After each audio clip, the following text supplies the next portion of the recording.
Articulations synoviales, les différents types. Les articulations synoviales sont entourées par une capsule articulaire en forme de manchon qui renferme la cavité synoviale et relie les os de l'articulation. Les articulations synoviales sont celles dans lesquelles les éléments osseux en contact sont séparés par une cavité. Elles sont entourées par une capsule articulaire en forme de manchon qui renferme la cavité synoviale et relie les os de l'articulation. Caractéristiques des articulations synoviales. Tout d'abord, elles possèdent une couche de cartilage qui recouvre les superficies articulaires des éléments du squelette. De cette façon, les superficies osseuses ne sont pas en contact entre elles de manière directe. Par conséquent, lorsque ces articulations sont visibles sur les radiographies, on a l'impression qu'il y a un grand espace entre les os adjacents. Une deuxième caractéristique des articulations synoviales est la présence d'une capsule articulaire constituée d'une membrane synoviale interne et d'une membrane fibreuse externe. La membrane synoviale. Cette membrane se fixe sur les bords des superficies articulaires à l'interface entre le cartilage et l'os. Elle enveloppe également la cavité articulaire. La membrane synoviale est hautement vascularisée et produit du liquide synovial qui s'accumule dans la cavité articulaire et assure la lubrification des superficies articulaires. Par ailleurs, des sacs fermés de membrane synoviale apparaissent également à l'extérieur des articulations. Là où se forment des poches synoviales ou des gaines tendineuses.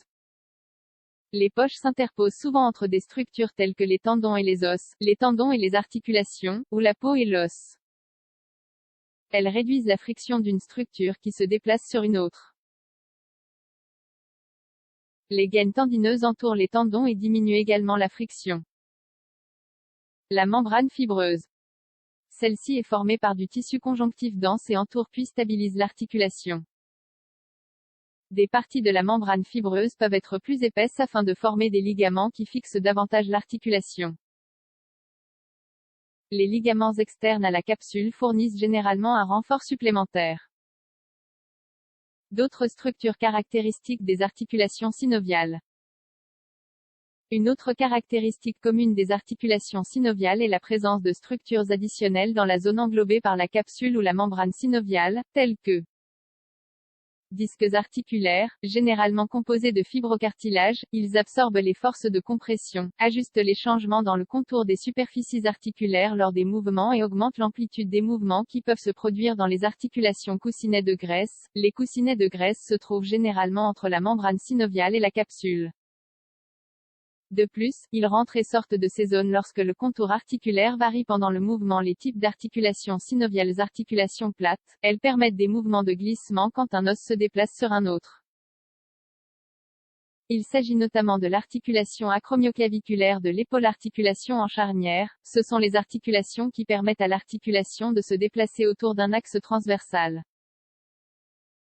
Ainsi, elles régulent les mouvements de flexion et d'extension. Par exemple, l'articulation du coude est une articulation en charnière. Articulation en pivot, elles permettent le mouvement autour d'un axe qui traverse dans la longueur la diaphyse de l'os. Les articulations synoviales en pivot régulent la rotation. Articulation bicondylaire, celle-ci permet principalement le mouvement autour d'un axe, avec une rotation limitée autour d'un deuxième axe. Elles sont formées par deux condyles convexes. Ces derniers s'articulent avec des superficies concaves ou plates. On y trouve par exemple l'articulation du genou. Articulation condylienne, ce type d'articulation permet le mouvement autour de deux axes perpendiculaires d'un à l'autre. De cette façon, elle régule les mouvements de flexion, d'extension, d'abduction et de circumduction.